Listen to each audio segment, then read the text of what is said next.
This time in the shop, let's build a winch bumper.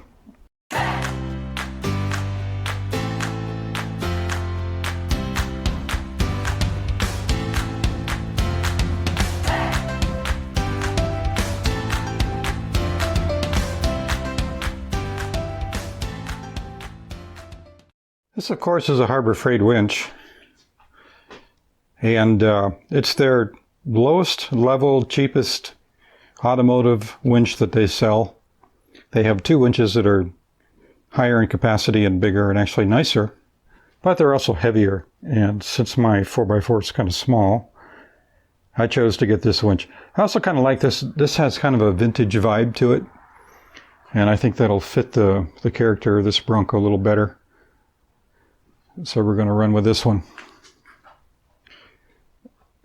Comes with the fair lead. And what we're going to have to do is we're going to have to weld up a bumper that incorporates mounting for the winch and for the fair lead. And there are some special considerations.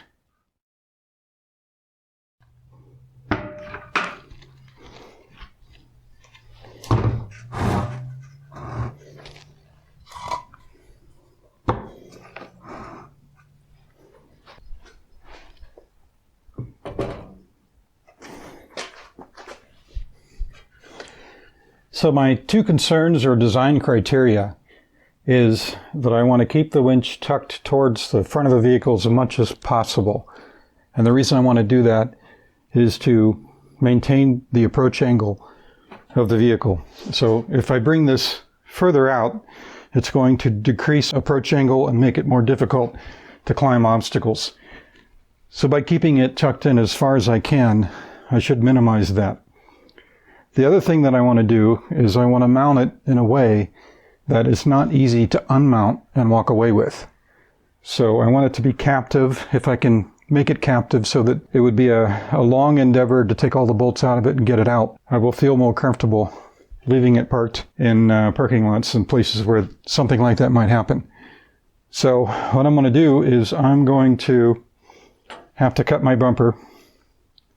And I'm going to have to cut this sheet metal panel, and I may have to remove the condenser fans, but I'm not sure yet. We'll cross that bridge when we get to it. Once we get those cuts made, then I can slide this back and see what it's going to look like and see if I can build around that location. And then I have to determine whether I want to mount the control box on the top of the winch, like so, or if I want to remote mount it, which remote mounting is a possibility.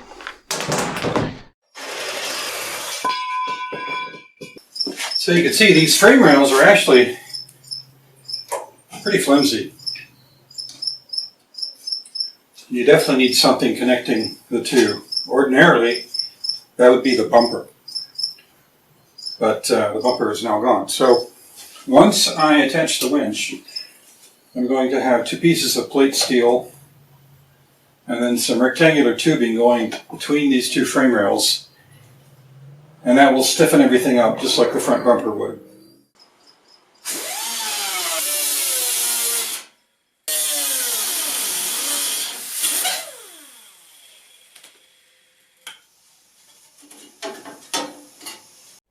Okay, these are going to be the side plates. So basically we're going to drill a couple holes in this. I've already done this one. And there's holes in the frame already. And what we'll do is we'll just slap these on the outside of the frame rails. We'll put some heavy duty bolts through the plate into the bumper. And then what we'll do is we'll weld the 1x3 3/16 rectangular tube to the bottom of this plate. There'll be two sections of that tube. One for the rear holes on the winch and one for the front holes on the winch. So we'll end up with one on each side of the frame rail and then some rectangular tube in the middle with holes drilled in it for the mounting pattern of the winch. So the first step is to drill a few more holes in this other plate and get them bolted to the frame rail. Okay, my two plates are cut, holes are drilled, and they're bolted to the frame rails, so they're bolted tight. Now I can take my measurement, which is 29 3/4, or just a hair shy of that.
In the next video, we'll wire it, and I'll try and reinstall the high lift jack on the front of this thing. I think I'm going to have to add some steel to the front to get that done, but anyway, thanks for following along.